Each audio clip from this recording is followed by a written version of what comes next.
Here I have taken 250 ml, means 1 cup of chickpea flour or besan. Now I am going to sieve it so that there won't be any formation of lumps. After sieving the powder, I added a pinch of baking soda or cooking soda and a pinch of salt. Now at first we will mix the dry ingredients first, and then after they completely gets mixed, then we will add water and make it into a fine batter. Now I mixed all the dry ingredients. Now I will add water little by little and make it into a dosa batter consistency. I have added water into the flour and I made it into a thin consistency. Now how to check whether we have added the right amount of water or not? Just swirl your beater once into the batter and then take it up. You will see small drops falling from the beater. This indicates that you have added the right amount of water into the basin. This I have learned from my grandmother. So at first I have spread out a paper like this, and onto this I will put my fried bundi. In this place you can even keep a banana leaf or anything. And today for making bundi I am using this kind of a bundi maker. See, you can see the holes.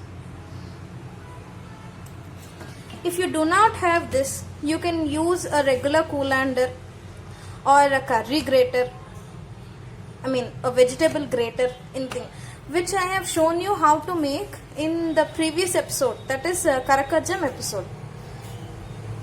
Now into a kadai I have taken oil and I am going to heat it up. Here you can see our bundi is ready. Now the next process is to make sugar syrup.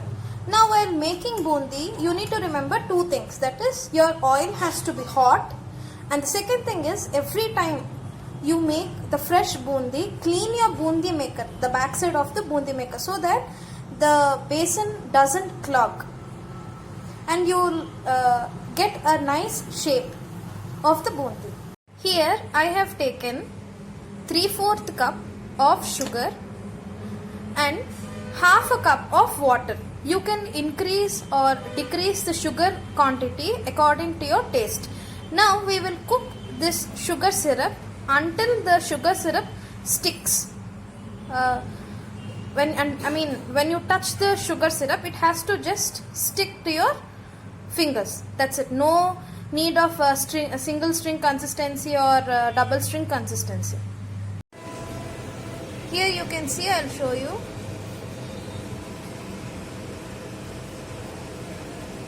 It is sticking, right?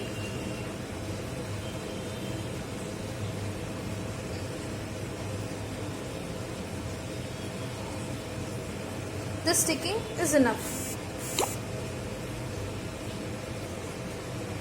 Into a sugar syrup, I have added 1 tablespoon of ghee and some cardamom powder.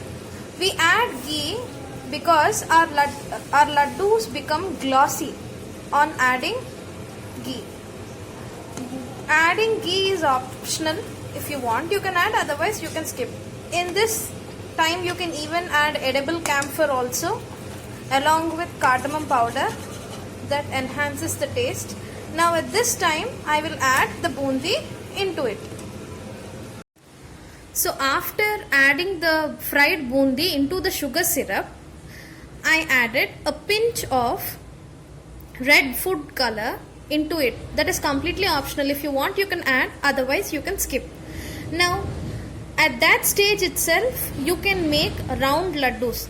Otherwise, you can grind that bundi mixture into somewhat coarser texture and then add some ghee into it and then make laddu like how I made this. I personally like this kind of laddu, so I ground it into a coarser texture. Now generally there may be a stage where you cannot form laddu, means the sugar got solidified. At that stage, do not worry, make again sugar syrup and just pour that sugar syrup into this bundi mixture and make laddus. So do try this at home and tell me how it worked for you. I hope I have explained this laddu preparation clearly. If you have any doubts in the laddu preparation, please do ask me in the comment section. And please support me and encourage me by subscribing to my channel. Your comments, your subscriptions boost me to do more videos. I wish everyone a happy Vinayaka Chavati. Thank you so much.